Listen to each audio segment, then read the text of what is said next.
The man behind Modi Anil Bokil అనబడే ఒక బక్కపల్చటి మనిషికి 56 అంగుళాల విశాలమైన ఛాతీకి సొంతదారుడైన మోదీ ఫ్లాట్ అయిపోయారా? కేవలం 9 నిమిషాల అపాయింట్మెంట్ తీసుకుని ఏకంగా 2 గంటల పాటు మోదీని పిండేసిన ఆ పెద్ద మనిషేనా ఇంత పనిచేసింది? అచ్చంగా దాని ఫలితమే ఇవాళ పచ్చనోట్ల కలకలమంటూ వార్తలు. ఇంతకీ ఎవరి అనిల్ బొకిల్? ఏమా కథ? 2.5 ఏళ్ల కిందటే జర్నలిస్ట్ డైరీ ప్రస్తావించిన ఇతగాడి ప్రొఫైల్ నే ఇవాళ దేశమంతా రిపీట్ కొట్టేస్తోంది.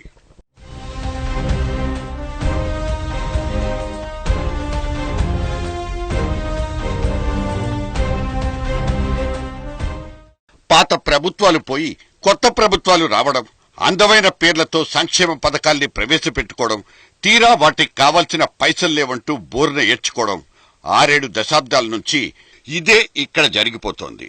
దేశ ఆర్థిక వ్యవస్థను గాడిలో పెట్టదగ్గ ప్రతిపాదనలు ఇవి అంటూ అర్ధక్రాంతి సిద్ధాంతకర్త అనిల్ బొకిల్ మొన్నోసారి స్టేజీనెక్కేసిన సంగతినే ఇక్కడ ప్రస్తావించుకుందాం.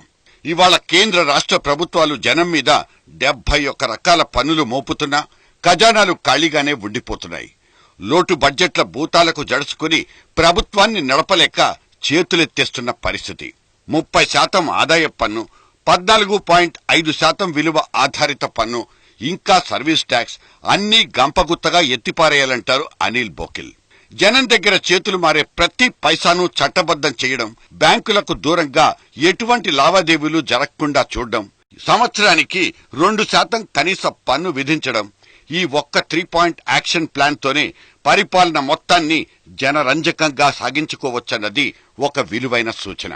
దేశం మొత్తం మీద రోజుకు 1.8 లక్షల కోట్ల మేర లావాదేవీలు జరుగుతాయన్నది ఒక లెక్కైతే, అదే దామాషా ప్రకారం సంవత్సరానికి అది 10,80,000 కోట్లకు చేరిపోతుంది. ఇంత డబ్బు జాతీయ బ్యాంకుల అధీనంలోనే ఉంటుంది. ఏ ఒక్క వర్గానికి నొప్పి కలగకుండా, ఎవరి మీద వివక్ష లేకుండా 2% పన్ను విధించడం ద్వారా 30 నుంచి 40 లక్షల కోట్లు టంచన్ గా ప్రభుత్వ ఖజానాలో వచ్చి పడతాయన్నది చివరాఖరి లెక్క. మన దేశంలో దాదాపు 70% మంది జనాభా తలసరి ఆదాయం $2 మించదు. అంటే 100 నోటుకు అటూ ఇటూ అంతే.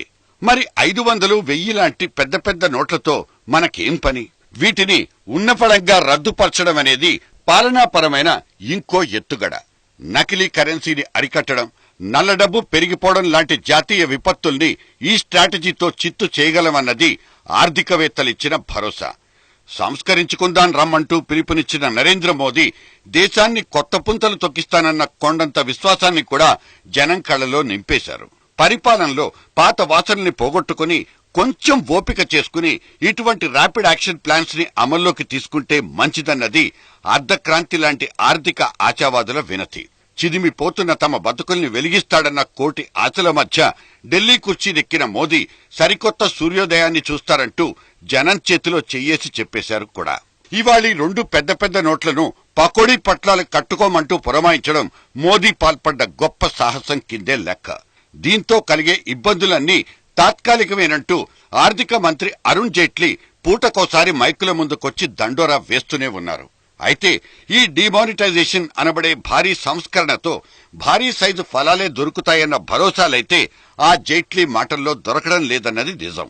చట్టం చేయడంలో ఉన్నంత సుఖం దాన్ని ఇంప్లిమెంట్ చేసుకుపోయే అడ్మినిస్ట్రేషన్ లో ఉండదన్నది ప్రాక్టికాలిటీ. ఏదైతేనే సర్జికల్ అటాక్స్ అనబడే ట్రెండ్ ను కంటిన్యూ చేసుకున్న మోదీ అభినవ ఐరన్ మ్యాన్ అంటూ ఇంకోసారి ప్రూవ్ చేసుకున్నారన్న మాట అయితే నిజం.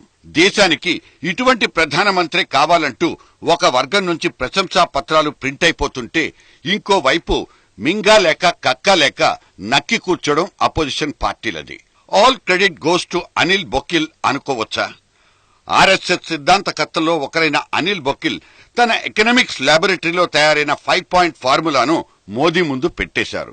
తాను చెప్పింది చెప్పినట్లు తూచా తప్పకుండా పాటించకపోయినా ఆచరణ యోగ్యమైన అంశాలన్నింటినీ దఫాల వారీగా మోదీ యంత్రాంగం వర్కౌట్ చేస్తోందన్నదైతే క్లియర్.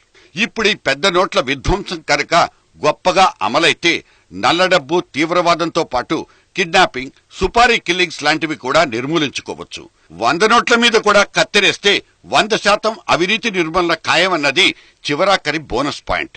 అప్పుడు అమిత్ షా ఇప్పుడు Anil Bokil, the new man behind Modi.